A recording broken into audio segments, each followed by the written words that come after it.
Excel PU college ಗುರುವಾಯಿನಕೆರೆ, ಕರ್ನಾಟಕದ number 1 PU college. Admissions open now.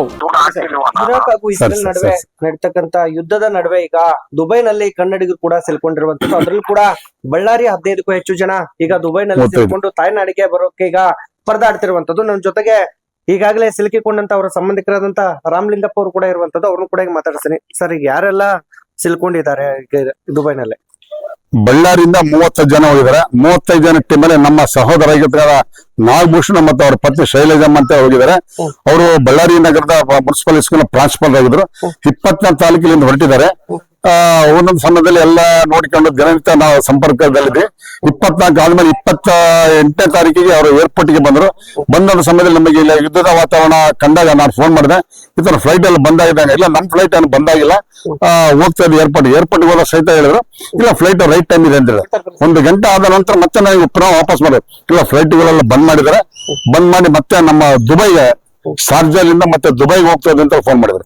ಈಗ ಅವ್ರ ರಕ್ಷಣೆಯಲ್ಲಿ ಯಾರ್ಯಾರು ಇದಾರೆ ಸರ್? ಅಂದ್ರೆ ಅವ್ರಿಗೆ ಯಾವ ತರ ರಕ್ಷಣೆ ಇದೆ ಅಂತ ಅಲ್ಲಿ? ಸರ್, ರಕ್ಷಣೆ ಅಂತಂದ್ರೆ ಅವ್ರವ್ರ ರೂಮ್ಗೆ ಹೋಗಿದ್ದಾರೆ. ಅವರ ಸ್ವಂತ ಖರ್ಚಿಂದ ಮಾಡಿಕೊಂಡಿದ್ದಾರೆ. ಮಾಡಿಕೊಂಡು ಹಣ ತೆಗೆದುಕೊಂಡು ಹೋಗಿರ್ತಾರೆ ಸಾಕಷ್ಟು ಜನ. ಬರಕಲ್ಕ ಖಾಲಿ ಜೋಬಿಂದ ಬರ್ತಾರೆ, ಏನು ಇರಲ್ಲ. ಹಂಗಾಗಿ ಅವ್ರಿಗೆ ಬಹಳ ಸಮಸ್ಯೆ ಆಗ್ತಾ ಇದ್ದಾಗ ಅವ್ರು ಮಾತಾಡೋರು ಇದಾರ? ನಮ್ ಬ್ರದರ್. ಸರ್, ಲೈನ್ ಅಲ್ಲಿ ಇದ್ರ? ಹೇಗಿದೆ ಸರ್ ಅಲ್ಲಿ ವಾತಾವರಣ ಹೇಗಿದೆ ಸರ್ ಅಲ್ಲಿ?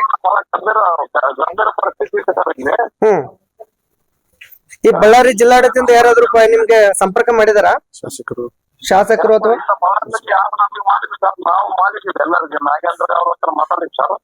ಬಳ್ಳಾರಿ ನಗರ ಶಾಸಕರಿಗೆ ಏನಾದ್ರು ಫೋನ್ ಮಾಡಿದ್ರಾ?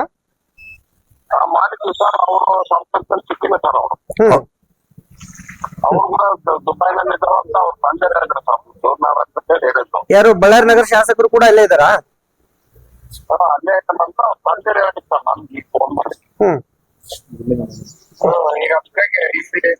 ಅಲ್ಲಿ ನೀವು ಇರೋ ಸ್ಥಳದಲ್ಲಿ ಯಾವ ತರ ಗುಂಡಿನ ದಾಳಿ ಆಗ್ತಾ ಐತೆ, ಹೆಂಗೆ ಸರ್? ಈಗ ರಾತ್ರಿ ಆಗಿದಾ? ಇಲ್ಲ, ನಮ್ಗೆ ನಿನ್ನೆ ನೈಟ್ ಮನೆಗೆ ಸರ್ 2 ಗಂಟೆ ಸುಮಾರು ಇದು ಬಾಂಬ್ ದಾಳಿ ಶಬ್ದ ಕೇಳಿದ್ವಿ ಸರ್, ಡಮ್ ಅಂತೇಳಿ. ಆಗ ದುಬೈ ಗವರ್ಮೆಂಟ್ ಇಮಿಡಿಯೇಟ್ ಆಗಿ ನಮ್ಗೆ ಮೆಸೇಜ್ಗಳು ನೀವೆಲ್ಲ ಹೊರಗಡೆ ಯಾರು ಬರ್ಬಾರ್ದ್ರಿ, ಎಲ್ಲ ಬಾಗಿಲು ಡೋರ್ ಕಿಟಿಗಳು. ಸರ್, ಅಲ್ಲಿ ಯಾರು ಸಂಪರ್ಕ ಮಾಡ್ತಾ ಇದಾರೆ ಅಲ್ಲಿ ಅಧಿಕಾರಿಗಳು ಏನಂತ ನಿಮ್ಗೆ ಸೂಚನೆ ಕೊಟ್ಟಿದ್ದಾರೆ ಸರ್? ಈಗ ಯಾವ ಅಧಿಕಾರಿಗಳು ಯಾರು ಸಂಪರ್ಕ ಇಲ್ಲ ಸರ್. ಈಗ ನೀವೇ ಪ್ರಶ್ನೆ ನಮ್ ಬ್ರದರ್ ಎಲ್ಲ ಮಾತಾಡಿದ್ರೆ ಎಲ್ಲರಿಗೆ ಪ್ರಶ್ನೆ ಕರೆದ ಈಗ ನಮ್ ಬ್ರದರ್ ರಾಮಲಿಂಗಪ್ಪರೇ ಎಲ್ಲರಿಗೆ ಮಾತಾಡ್ತಿದ್ದಾರೆ ಸರ್.